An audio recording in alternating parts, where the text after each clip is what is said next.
Hi everyone, I am Savita Sharma. एक बार फिर से स्वागत है आप सभी का सविता ट्यूटोरियल्स में। और आज एक काफ़ी इंपॉर्टेंट क्वेश्चन लेके आई हूँ इस वीडियो में आपके लिए। और ये विशेष बच्चा टॉपिक से है। विशेष बच्चा इस टॉपिक से एक क्वेश्चन DC3 में आपका डेफिनेटली पूछा जा सकता है। विशेष बच्चा से आएगा एक क्वेश्चन, तो उसके इस ये पूरा होल कॉन्सेप्ट है। इसके बहुत सारे क्वेश्चंस बनते हैं इस टॉपिक से। तो इसके डिफरेंट डिफरेंट क्वेश्चंस मैं डाल रही हूँ, तो इनको आप पूरा पढ़ें। और अगर ये कॉन्सेप्ट्स आप क्लियर कर लेते हो वीडियोस, तो एग्ज़ाम में नो डाउट आप पक्का लिख के आओगे। विशेष बच्चे से कोई भी क्वेश्चन पूछेंगे तो आप कुछ ना कुछ लिख के आओगे डेफिनेटली। और जिस तरह से मैं क्वेश्चंस को ला रही हूँ, इस तरह से आप भी अपने स्टडी को खुद भी प्लान कर सकते हो। तो इसके लिए मैंने एक वीडियो डाला था, बेस्ट स्टडी प्लान, है ना। तो उस वीडियो को आप ज़रूर देखें कि आप अपनी स्टडी को किस तरह से प्लान करके करोगे।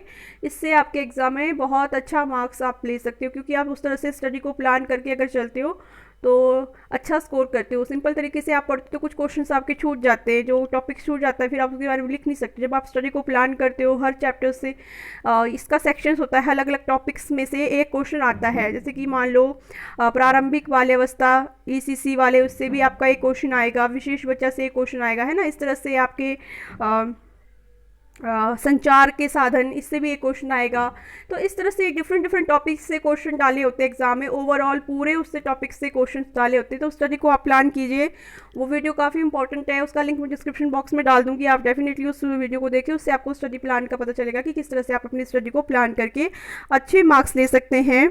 और इसमें भी हम इस क्वेश्चन को पूरा देखें, वीडियो को पूरा देखें। इस वीडियो से आपको काफ़ी अंडरस्टैंडिंग हो जाती है कि क्वेश्चन क्या है। जैसे थ्रू वीडियो आप पढ़ते हो तो वो आपके माइंड में मतलब अच्छे से बैठ जाती है वो बात, और उसको आप ऐसे भी आपको रिमेंबर रहती है और आप उसको लिख सकते हो।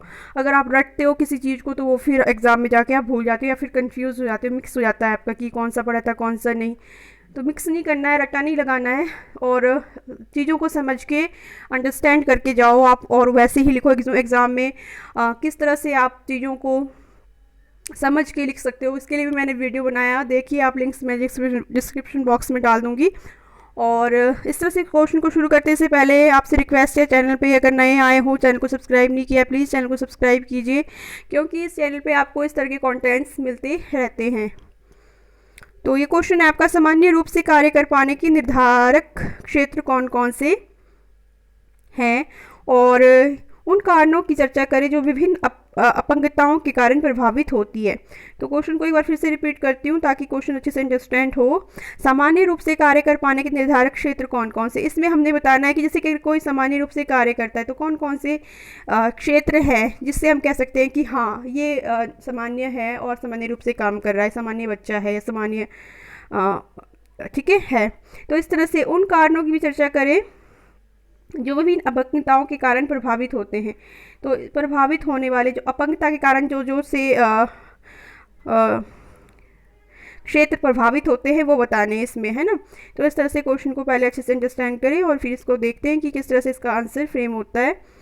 सामान्य रूप से कार्य करने के लिए 6 निर्धारक क्षेत्र हैं। जैसे कि इनमें से किसी एक क्षेत्र में भी कठिनाई व्यक्ति के लिए बाधा उत्पन्न करती है। तो मतलब 6 निर्धारक क्षेत्र है जिसमें कि हमें सही से काम करना है। अगर हमारा कुछ भी प्रॉब्लम है, उसमें कठिनाई है, तो हम बोलेंगे कि सामान्य नहीं है, ठीक है, विशेष है फिर। और बच्चे की इस असमर्थता से निपटने के लिए अतिरिक्त प्रयास की ज़रूरत पड़ती है। यदि कोई बच्चा इन क्षेत्रों में कोई कठिनाई महसूस करता है तो वह विशेष बच्चा कहलाता है। देखिए यहाँ पर लिखा हुआ है कि यदि कोई बच्चा मतलब जो एक सामान्य क्षेत्र है, इन पर कुछ भी कठिनाई आती है, उसको महसूस होती है, तो हम क्या कहेंगे उसको, फिर वो विशेष बच्चा कहलाता है। तो यहाँ पर आपने विशेष बच्चा का थोड़ा सा दे दिया, और सामान्य बच्चा किस तरह से होता है, कौन कौन से क्षेत्र बता दिया आपने।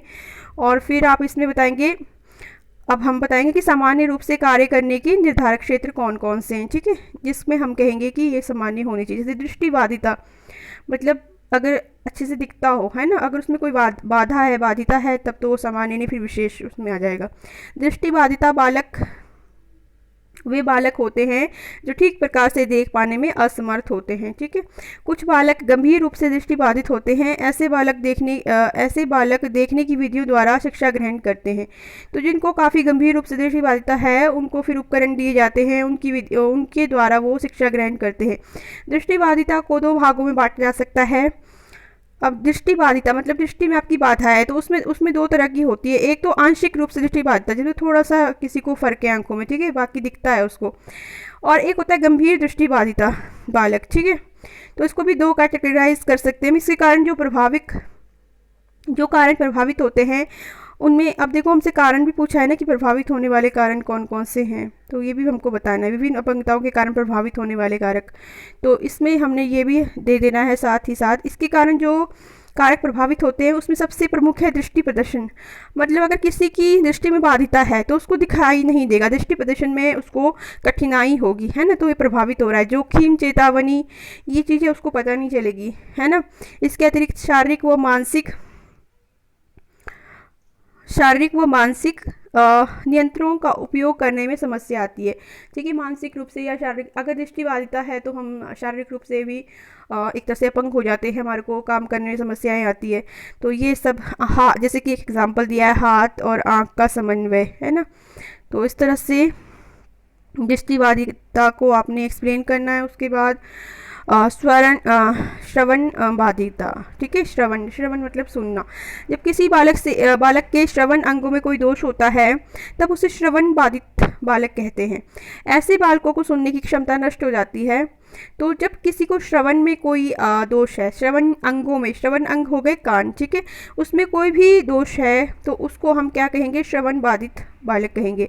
ऐसे बालकों को सुनने की क्षमता नष्ट हो जाती है।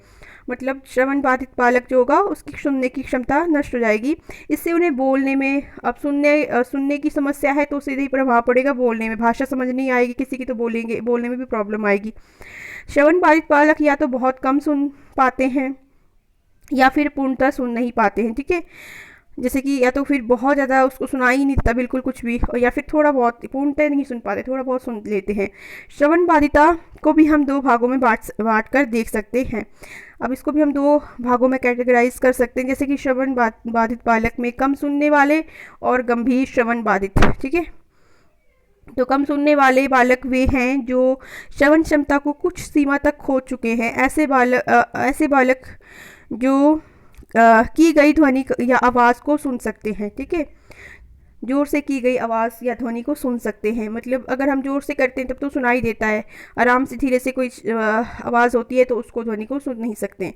गंभीर श्रवण बाधित बालक वो होंगे, ये बालक जोर से बोली गई ध्वनि को भी सुनने में असमर्थ होते हैं। मतलब गंभीर श्रवण बाधित है, जोर से भी आप उनके सामने चिल्लाओ या फिर आवाज़ करो, कैसी भी ध्वनि करो, उनको कुछ सुनाई नहीं देता है। ऐसे बालकों को स्पेशल डीप सेलोसिया की आवश्यकता होती है। तो ये आप कर सकते हो इस तरह से। अब ये हमसे देखो दो क्वेश्चन पूछे, कारक भी पूछे, तो कौन से कारक प्रभावित होते हैं इसके कारण।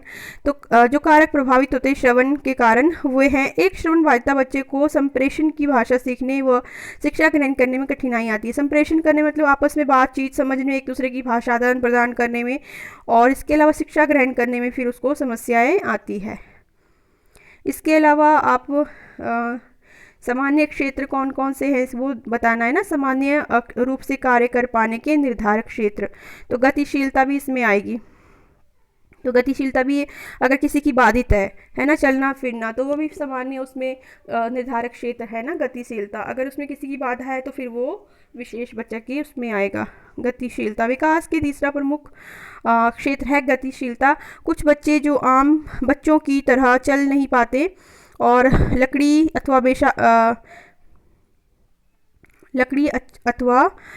बैसाखी या पहिया कुर्सी की मदद से इधर उधर घूमते हैं, तो इनको ये है गतिशीलता। ठीक है, ऐसे बच्चों को भी हम विशेष बच्चे के उसमें रखेंगे, और ये भी एक सामान्य रूप से जो है कार्य करने की निर्धारक क्षेत्र है गतिशीलता। ठीक है, चलना फिरना जिसको कहेंगे। वाणीवादिता भी है। वाणीवादिता से अर्थ है कि भाषा अथवा वाणी में समस्या होना। ऐसे बालक बोलते समय शब्दों को प्रयोग को तोड़ मरोड़ के बोलते हैं। वाणी में उनकी जो जिह्वा है उसमें समस्या आती है, उनको शब्दों को अच्छे से निकाल नहीं पाते हैं, अच्छे से बोल नहीं पाते हैं, या फिर शब्दों को रुक रुक कर बोलते हैं, ठीक है। तो ये भी एक सामान्य रूप से कार्य करने का क्षेत्र है वाणी, है ना। अगर इसमें कोई समस्या है तो फिर वो स्पेशल चाइल्ड में आएगा। बुद्धिमत्ता, बुद्धिमत्ता भी होता है जिसको हम बोलते हैं मानसिक मंदता, है ना। प्रत्येक बालकों में भिन्नता पाई जाती है। कुछ बालक तीव्र बुद्धि वाले होते हैं तथा कुछ बालक कम बुद्धि वाले होते हैं। और विशिष्ट बालकों में भी एक प्रकार से मानसिक मंदता वाले विशिष्ट बालकों में भी एक प्रकार मानसिक मंदता वाले बालकों का होता है। जैसे कि मैंने आपको भी बताया कि जैसे कि हम विशेष बच्चे में उन बालकों को भी लेंगे जिनकी बुद्धि मतलब बहुत ज़्यादा कम है। बुद्धिमत्ता भी एक जो है सामान्य रूप से कार्य करने का निर्धारक क्षेत्र है। अगर किसी की बुद्धि अच्छी है, तेज़ है, तो सामान्य रूप से है। बहुत ज़्यादा कम में आएगा ना मानसिक मंदता। आईक्यू लेवल इसका होता है, देखो इनकी बुद्धि साधारण बालकों से कम होती है, आईक्यू लेवल इनका कम होता है। तो ये भी जो है एक तरह से आपका विशिष्ट बच्चा होगा। मानसिक मंदता, ये भी पूरा चैप्टर है आपका। तो इस तरह से आप निष्कर्ष दे देंगे। इसमें बहुत ईजी क्वेश्चन था और इसको आप निष्कर्ष में जो भी आपने पढ़ा है उसको निष्कर्ष में आप लिख सकते हैं। जो भी आपने अभी तक समझा है कि सामान्य रूप से कार्य करने वाले क्षेत्र में बाधा अथवा क्षति पाई जाती है तो ऐसे बालक विशिष्ट आवश्यकता वाले बालकों के अंतर्गत आते हैं। तो ये सामान्य क्षेत्र है, निर्धारक क्षेत्र है जो भी हमने पढ़े। सुनना, है ना, दृष्टि, सुनना, चलना फिरना, बोलना और बुद्धि, ये सारी चीज़ें सामान्य चीज़ें हैं। अगर इसमें कोई भी बाधा आती है तो फिर वो हमारे विशेष बच्चे में आ जाएंगे। आई होप ये क्वेश्चन आपको समझ आया होगा। बहुत ही ईजी बट काफ़ी इंपॉर्टेंट क्वेश्चन है। अगर वीडियो हेल्पफुल रहे आपके लिए तो चैनल को जरूर सब्सक्राइब कीजिए। कोई भी आपको डाउट्स है चैनल पे कमेंट कीजिए, मैं डेफिनेटली आपको उसका आंसर दूंगी। Thank you.